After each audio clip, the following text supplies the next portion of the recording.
Hey everybody, it's Brian, and this is episode 9 of the Divorce Survival Guide. And in this episode, we're going to talk about the individual steps you need to take in order to get a divorce. And I should almost subtitle this, how long is each step going to take? Because if you want a divorce, you want it done now. And I'm going to just, disclaimer, spoiler alert, it could take a long time. Especially if you have kids, it could take over a year. And in some cases, it could take even longer. There is good news though. There's some helpful tips in this video that'll help speed things up. So the first thing you need to do, the very first thing you need to do before you do anything is simply sit down with your partner and have an adult conversation. Don't skip the steps. Sit down with them and say, look, I love you, you love me, this isn't working. Now, some of you out there are probably screaming at your monitor or your phone, whatever you're watching this on, going, what about infidelity? What if they cheated on me? You should still have this conversation. Even if the conversation is, hey, you screwed up and you know it, there's no working this out, I'm going to file for divorce. You should still sit down and have that conversation. The reason why is twofold. First, you don't want to just walk in and go, I'm getting a divorce. You don't want to do that because that's going to instantly put them in pissed off mode and they're going to go after you for everything they can. But at the same time, in some states, it's actually a requirement to communicate with each other. And if you can't honestly say that you have, they will force you to go to therapy. This happened to a friend of mine. They were told they had to go to therapy and they had to try to work things out. Think about this. Walk through it logically. You and your spouse, who are not getting along, who are on the verge of divorce, are being told to go see someone who's being paid by the hour to sit and listen to you argue. This isn't going to end well. You're going to sit there and argue for a long time. He told me they actually had an hour-long session on Taco Tuesday. They literally had a full-blown argument in front of the therapist about Taco Tuesday. Really? Tacos? Point being, you're paying this therapist. It's not free. So you're going to pay a lot of money for someone who just doesn't give a crap about you to sit there and listen to you argue while they're just making free income. Because guess what? My ex-wife was a therapist, and she told me very bluntly, 90% of people that go through marriage counseling get a divorce any damn ways. So when her and I started falling out, I said, you know what? I'm not doing therapy because your words, not mine. 90% of people get a divorce anyways. So it's a complete waste of time and energy. I'm not trying to dissuade you from counseling if that's what you want to do. I'm just saying the odds are really not in your favor.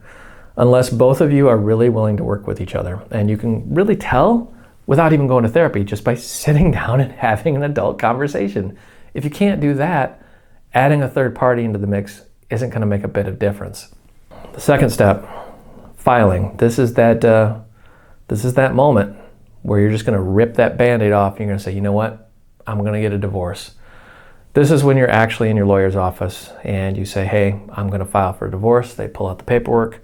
Usually there's some preliminary stuff like they need your name, your address, your social security number, all the information from your spouse, your potential income, all your belongings. They're going to want all of that information beforehand. So you're going to meet with your lawyer probably several times before you get to this point. But once you file, this is when the clock on your divorce actually starts, is the moment you sign that piece of paper. And it is quite literally, you read whatever documents the lawyer gives you, and then you sign it. And once you sign it, it goes off to the court for examination. What happens there is two things. First, it's officially filed with the court that you have filed for divorce, and that is when the clock starts on your actual divorce. Second, your spouse will be served a copy of this divorce. And they may actually ask you, do we need to serve your spouse? The answer to that question is yes. The reason why you want to serve your spouse and not try to do it yourself is because you want a neutral third party to actually say, yes, they received these papers. I've had more than one friend come back to me and say, hey, I gave the papers to my spouse. She never signed them and said she never got them. And then it starts all over again where you got to start this whole process. So make sure you have your spouse served. You can be nice about it. For example, I had the option of having her served at her job, and I said, no, that's embarrassing. I'm not going to do that to her. So I had her served at her home after hours. I had to pay a little extra to get her served after hours, but it was worth it. The guy, the process server, he said that she was not super friendly, as you can imagine, but guess what? She would have been super pissed off if I had her served at work. So try to be a nice individual. The next phase is called discovery, and this can be a little scary. This is when you filed they've gotten a copy of it, and now they probably got a lawyer, and they're going to sit down. When I say they, I mean the lawyers are going to sit down, and they're going to discover everything that both of you own, and they're going to put it on a table in one big pile, and this is where they're going to say, oh, this is what each of you owns, and this is where they start seeing dollar signs. Because if you can't agree on who owns something, it's going to be very painful from this point forward. Let's say you own a house, and that house is jointly owned, but you can't agree on how much of the house each of you owns. Is it 50-50? Is it 60-40? Is it 75-25? Which one of you is keeping the house? Which one of you is moving out? These become some very painful questions. Do not, and I've said this in another video, ladies, listen to me, do not try to hide money. Do not do that. Don't go make some secret bank account and hope they'll never find it. Don't stash money under the floorboard. Don't do that. Because if it's discovered during the discovery process, most of the time you will lose every penny of that because you're being deceitful. And that will be used against you later on in court. Do not hide anything during the discovery process. More to the point, be open, honest, upfront about everything you have, and be very, very cooperative with your lawyer. They're going to ask you some very painful questions. Be brutally honest with them. The next step, it really isn't a fun one. It's called mediation. This is when you and your spouse have both discovered what each of you has, but now you can't agree on who owns what. Remember the house scenario? How much of the house do you own? This is mediation. It's literally where you sit in a room with a third party that you're paying to sit there and watch you two squabble about who owns what and how much of it each of you own. And if you can't come to a decision, the mediator will actually submit their point of view or their suggestion. And in some states, that is final, meaning you're now paying a third party to decide what you own. You gotta be very careful with this. If you can avoid mediation at all costs. The simplest way to avoid mediation is very simple, a prenuptial agreement or a postnuptial agreement. In the event that this doesn't work out, we should come to a conclusion ahead of time over who owns what. And that's called a prenup. It doesn't take much. It's only about $500 to $1,000 done by an attorney. It'll save you hundreds of thousands of dollars. You can even go online. I mean, there's like LegalZoom, Rocket Lawyer. I mean, I could name hundreds of sites where you can do it. The problem with the online sites, though, is they are not specific to your state and they're not experts in your state. These are just pre-made forms that you fill out and then print, and it costs you $25. That $25, well, you might as well just light it on fire because you're probably going to lose everything you own. Get your prenup or your postnup done by a lawyer. Now, if you don't know the difference between a prenup and a postnup, a prenuptial agreement is prenuptial or before you get married. So this is when you're engaged, you sit down and say, look, I love you, you love me. If something happens and this doesn't work, let's protect each other from each other. Unfortunately, this can cause some arguments. I've seen a lot of people where they go to sit down with their significant other and they just start fighting like crazy. This is where people's true colors come out, money, right? A good example is a friend of mine, a very close friend of mine, met the woman of his dreams, and he makes a good amount of money. She was a waitress, and well, he said, I love you, will you marry me? She said yes, and then suddenly he wanted a prenuptial, and she said no. She didn't want a prenuptial. She refused. He asked why. She refused. They got into a big argument, called the engagement off. She went on to marry someone else, and then a few years later got divorced and took that person for almost everything they had. Yeah, that's the harsh reality out there. You gotta be very careful. A post-nuptial agreement is literally the same thing as a prenup, but you sign it after you're married. Usually you'll do a post-nuptial agreement when your situation changes, like you get a big inheritance, or you get a big bonus from work, like a huge bonus, or you decide to start a business. That's actually the most common reason, is if you start a business. And a postnup is just as enforceable as a prenup. It's just not done as often because a lot of people think, well, I'm married, there's nothing I can do about it now. Yes, you can. Go get a postnuptial agreement. If you don't have a prenup, stop what you're doing. Go get a postnuptial agreement. You have to remember, marriage is a joining of property, and divorce is a separation of property. Notice what I'm saying, property. This has nothing to do with love. This is all about money. Marriage is a legal contract, and when that marriage ends or dissolves, the contract dissolves and a new contract is born. That contract is called the judgment of divorce, which is the very last step. You can sidestep all of this process by just simply having a prenup or a postnup, so go get one. If you have a prenup or a postnup and they still want to go to mediation, you don't actually have to. Talk to your lawyer. Most states will actually let you skip mediation if you have a prenup or a postnup. I'm here in Michigan, and my lawyer, as soon as I showed her my postnuptial agreement, she said, "You did the right thing, you just skipped a whole lot of headache." So, ta-da! You can skip a very painful step just by having a piece of paper. Now, what should you do if you can't get your spouse to agree to a prenup or a postnup? Well, unfortunately, I can't give you financial or legal advice, but from a personal perspective, you may want to reassess if you actually want to marry this person or stay married to this person, because the way the laws work in most states, the longer you're married to that person, the worse it is financially. So I'm not an expert in the legal system at all, but I think in Michigan, it's actually after 5 years, maybe it's 8, but I think it's after 5 years, you can actually start paying alimony.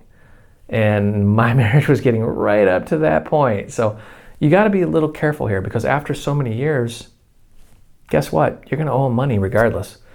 If your significant other contests the prenup or the postnup, you may still have to go to mediation. Now, a well-written prenup or postnup will have verbiage in the document that will literally say, if you can nullify one part of this document, it does not nullify the rest of the document. This is why you hire an attorney to make your prenup or your postnup. That document with that little verbiage in it will save you hundreds of thousands of dollars, because they can go, oh, well, you know what? I own part of the house now because I bought a new roof, but they don't get anything else because it's protected by your prenup and your postnup. Once you've gone through all of that process, you have what's called the answer phase. And that's where the other person, the person who did not file for divorce, gets to answer. So to recap, you have the filing where you file for divorce. You have discovery where you determine who owns what. Mediation if you need it, which hopefully you can skip that step if you follow my advice and get a prenup or a postnup. But then they get to answer, and this is where they actually sign a legal document back saying, okay, I agree to these specific terms. Notice they agree to specific terms, meaning what you file, they're going to have to answer line by line. Yes, I agree to this. Yes, I agree to that. Or no, I don't agree to this. And that could loop you right back into mediation. The answer phase can be extremely painful, and this is when you're going to see your spouse's true colors come out. Or if you're the one answering, this is where your true colors are going to come out. Because this is where you're going to draw those battle lines and say, these are the things that I'm agreeing on, and these are the things I disagree on. And if there's any disagreement, you're going to go right back to mediation until you both agree. Now, this part sucks, because there's some things you will just never agree on. And you can stay in this phase for a really long time. And the longer you're in it, the more money it's going to cost you. Now, I'm not encouraging you to concede and give your spouse everything they want, but you are going to have to make some concessions. You're going to have to say, hey, you know what? You can have this, but I am getting that. Especially if you've been married a long time and you have children, you're going to have to give them things. Now, if you have a prenup or a postnup, you can likely skip this and then ask the court system to enforce it. And that's actually my story. I did that. I had a postnuptial agreement. I said, I'm begging the court to enforce this document, and they did. So game over. The answer is filed with the court system, and you're now on what's called the waiting period. The next step is, well, waiting.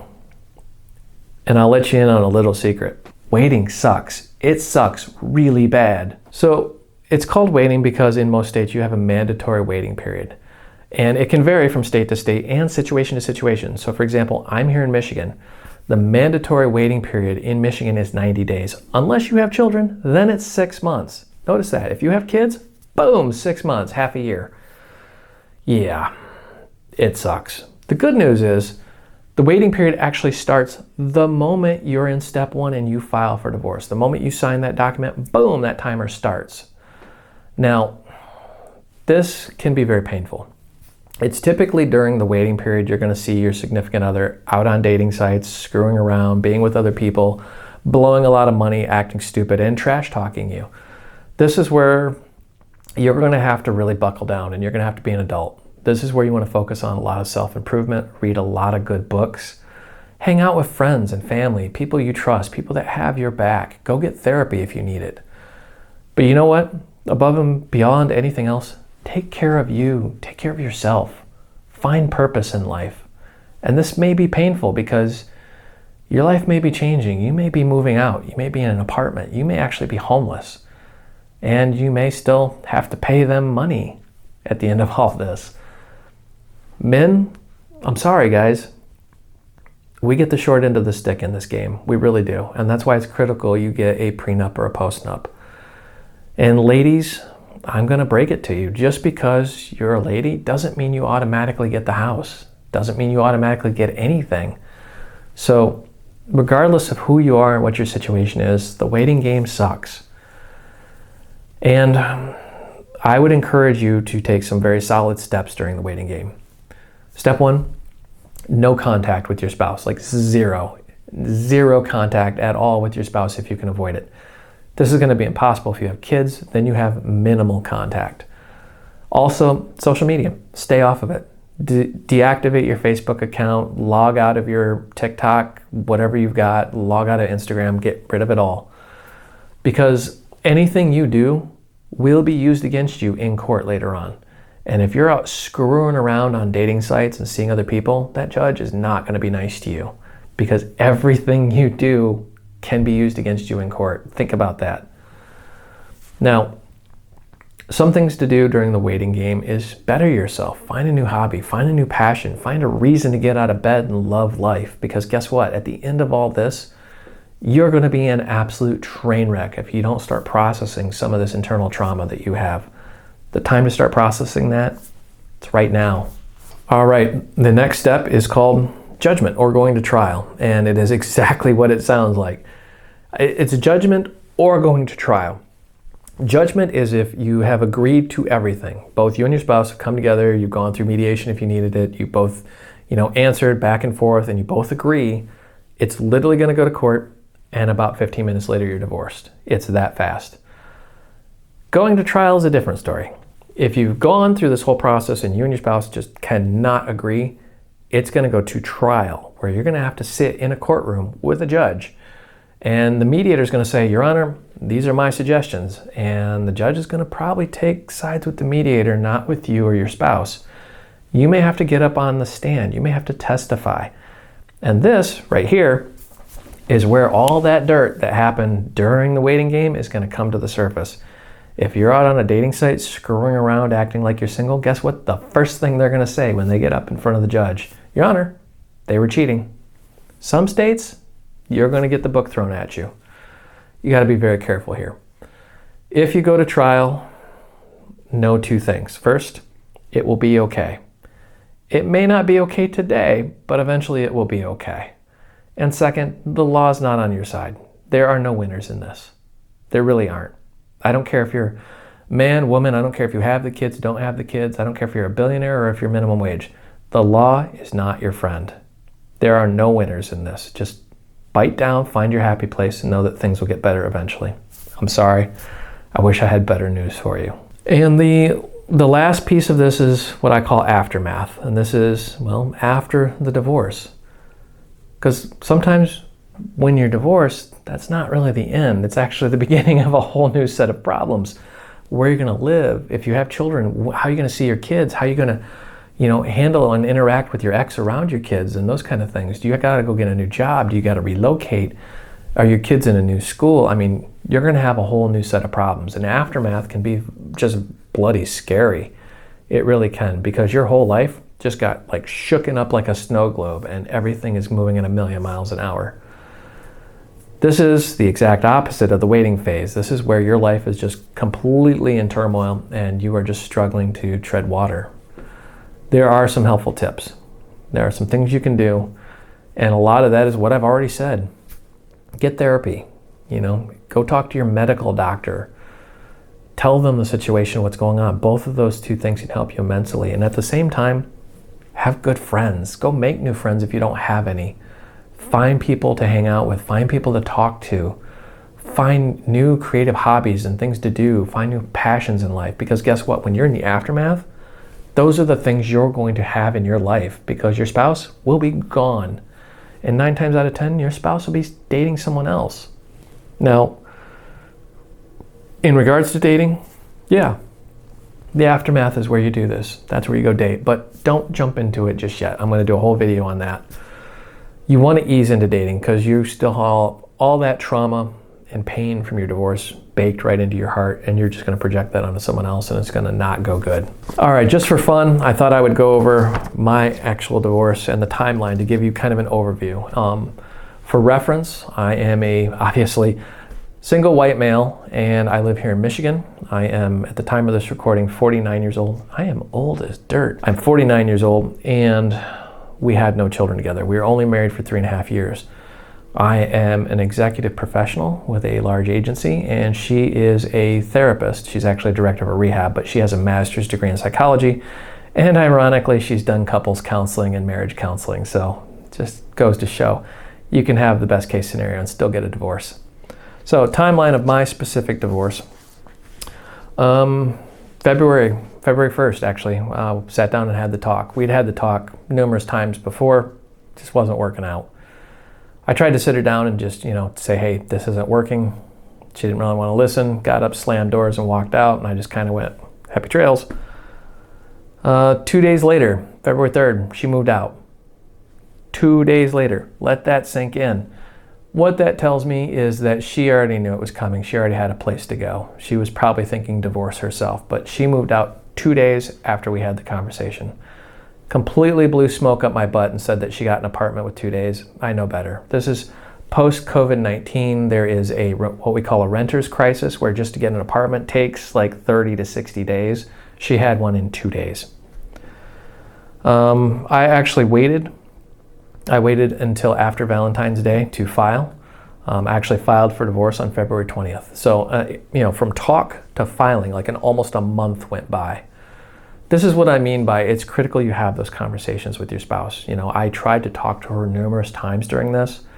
And I was the one who said, I'm not happy and I want a divorce, but I still tried to have that conversation with her. You do that for a few reasons. One, to legally protect yourself so you don't have to get forced to go to counseling. And two, you want to walk out of this with a clear conscience, knowing you did every damn thing humanly possible to try to work it out.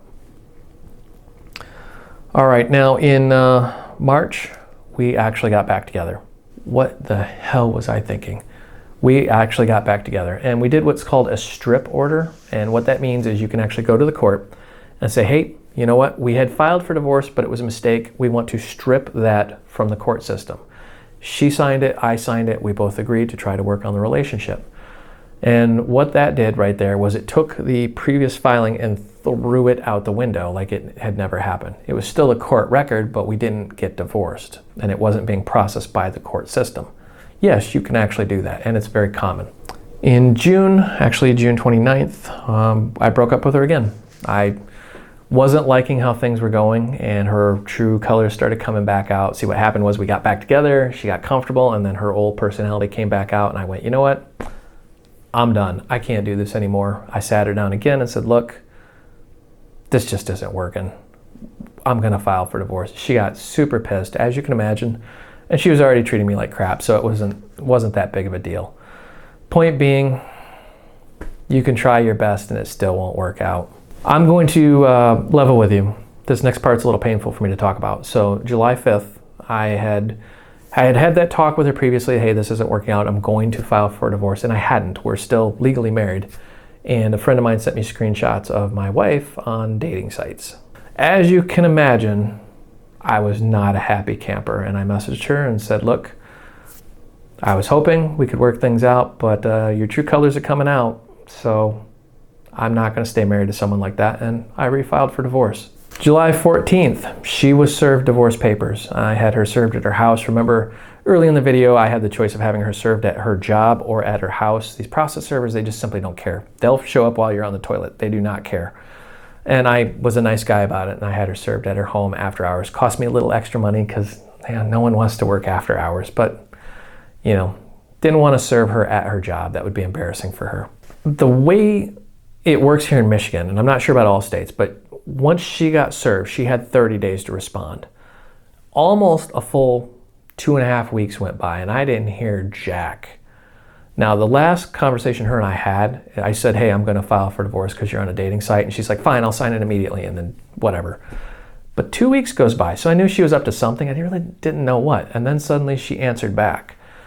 I kind of chalked it up to slowness in the court, but what I found out later, actually from her, she told me this, was that she went and she got a lawyer. And the lawyer told her basically, because we had a postnuptial agreement, that she was screwed, that she could really do nothing. The best case scenario for her would be to contest the postnuptial agreement, which would have cost her tens of thousands of dollars, and it would have been a nasty court battle. And she probably still would have lost because guess what? A postnuptial agreement is a legal document. So the irony here is that a simple piece of paper saved me hundreds of thousands of dollars. It's called a postnuptial agreement. Go get one. I highly encourage you to get one. Okay, after she answered, we entered into what's called the mandatory 60-day waiting period. Now, notice I said mandatory 60-day waiting period. It is because 30 days had already gone by. So in Michigan, it's 90 days, but 30 days have gone by. Remember, the clock starts the moment you file. Now, this is where it gets tricky because I had filed twice. That first filing was nullified, like it never existed. So the clock started the second time I filed for divorce. And I still just kick myself wondering why I went back with her. So during the waiting period, I started making these videos and I started, just hanging out with friends and meeting new people and doing things, not dating, hanging out with friends and making new friends. That's critical. You want to really watch out for yourself during that period. And that's something I was very conscious of, is just saying, hey, I want to come out of this, the other side, feeling good about myself and how I conducted myself. I don't want to be some dirtbag. So I worked on myself. I read a lot of books. I think I posted some of the books in these videos, and I'll post more. You want to do a lot of what we call the inner work. Why are you the way you are? Why do you have the habits you have? Why do you get angry at certain things? Go get therapy if you want. I personally did not. I actually went to the shooting range quite a bit, shot probably a few 100,000 rounds of ammo, cleaned the house spotless, made a few new hobbies. You got to get out of your head once in a while. And finally, that glorious moment, divorce court. Divorce court. My divorce actually happened on my birthday.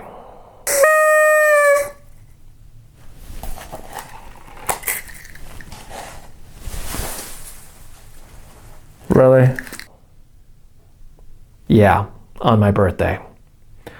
I spent the morning of my birthday sitting in court, and this is just what a cluster this was. I'll tell you the whole story.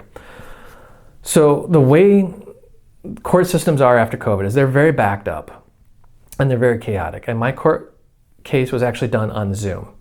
And remember, this is best case scenario. If you don't know what Zoom is, it's a video conferencing program, a lot like WhatsApp or whatever is out there. But Zoom is one of the more popular ones, and Zoom is what the state of Michigan uses. So basically, I got a link from my lawyer saying, be there at this time.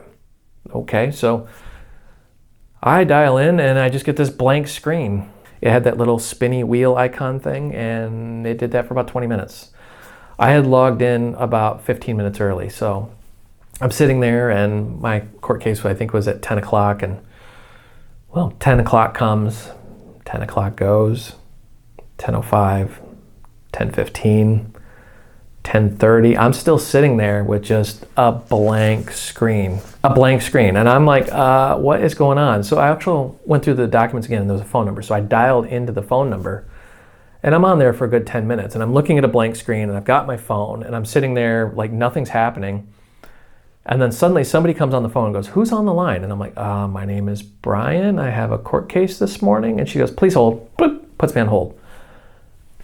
What? I've been sitting here for like 45 minutes past my court date. I'm like, did I screw up? What's going on? So then my computer screen comes alive, and I see the courtroom. I see the judge. I see my lawyer. I see my ex-wife. I see some lady I've never met before. And then some guy in the courtroom I've never met before. And I'm like, what in the hell is going on here? So I'm thinking she went and lawyered up and this is going to be ugly. No, what happened was the courts got backed up and they did 2 divorces at once. So I was literally watching someone else get a divorce. The lady I didn't know on the screen, she had to raise her hand and, swear on the Bible what she was saying, everything was true, and this guy in the courtroom had to do the same thing. It was very surreal watching someone else's divorce. So yeah, it made me conscious of the fact that someone else may be watching my divorce. And the fact that this is all done electronically means somewhere there's a video recording, because it said up in the upper right, this is being recorded. There's a video recording of my divorce out there somewhere. Yeah, cringe moment. So their divorce went through, and my lawyer was busy with another case because they had more cases backing up, and the judge asked me if I'm okay with proceeding without my lawyer being present. My lawyer answered for me and said, yes, he is. And I'm like, wait a minute. So we went forward with it, and my wife actually refused to unmute herself. Yeah, this was funny. So the judge asked a series of questions. I don't remember all of them, but it was 10 questions, and they ranged from like, if I do not grant this divorce, would you still stay married to this individual? And of course the answer is no. And do you feel that the marriage is repairable? The answer of course is no. Do you feel that the marriage is beyond repair? The answer of course is yes. I mean, every answer you give is, I am getting a divorce. Divorce is what I want. The judge is doing this to legally insulate the court from getting sued, because guess what? If she just divorces you and it's not what you really wanted, she could get sued. Yes, you can actually sue court systems, and you can sue judges. That being said, I had to answer all these questions. She went to ask my wife these questions, and my wife would not unmute herself. Now, the way it works in Michigan is my wife literally didn't have to be there because I'm the one that filed for divorce. So the person who files has to be there. The person who doesn't file doesn't have to be there. But it was ironic to me that after years of being stonewalled by my wife, that she was now stonewalling the judge and refused to actually unmute herself. And during the court case, she was actually texting somebody. Literally, she's on camera texting somebody else during the court case. And I knew she was on a dating site, so use your imagination what was happening there. Point being, the judge asked her if she would unmute herself. She shook her head no. The judge just was not forgiving to her at all. The judge said, okay, well, you know what? We have a nonverbal confirmation. We will just continue on. And the judge just skipped right over her altogether. I got a little chuckle out of that, I'll admit. But point being, every court case is going to be different. And the judge, they're just seeing you as another court case in a series of court cases they have on the docket that morning, and they do not want any nonsense. Now, if you go to trial, it's going to be very different. You're going to actually sit in that court with your spouse and the judge is going to make some real hard determinations on what's going on.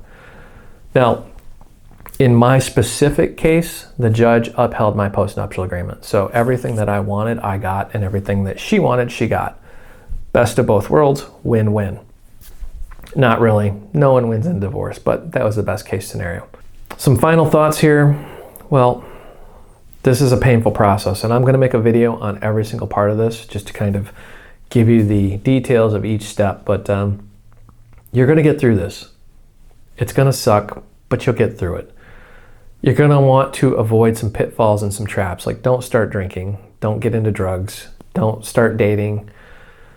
You want healthy friendships and healthy relationships with friends and family. You need them now more than ever, and just be honest with them. Tell them, look, life happens, and it's not happening great for me right now, but it gets better. And so part of what I did was I was planning for the future. And part of that planning for the future was I had a divorce party planned. So when the divorce was finalized, I had everybody over here. It was great. We had like 6 damn cakes. I don't know why cakes are a thing in a divorce party, but people were bringing more cake than I could eat in a lifetime. We had a barbecue, we had grills. People were bringing chicken and steak and all sorts of stuff. It was great. And it was just having everybody under one roof, just showing support, was like the best thing that ever could have happened to me. And if you're watching out there, I love you guys. Thank you.